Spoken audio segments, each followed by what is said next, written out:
Ushbu loyiha Asaka Andijon BXM hamkorligida Qo'rg'ontepa tumani Oltinvodiy MFYda bir kontur bir mahsulot tamoyili asosida amalga oshirilmoqda. Bu yerda kartoshka mahsulotlari ekilgan.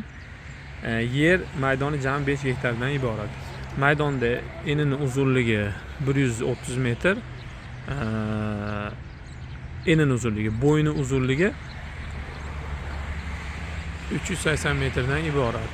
Yer maydoni chegarasi ushbu tarafdagi teraklardan tortib, o pastda turgan teraklar tarafgacha cho'zilgan.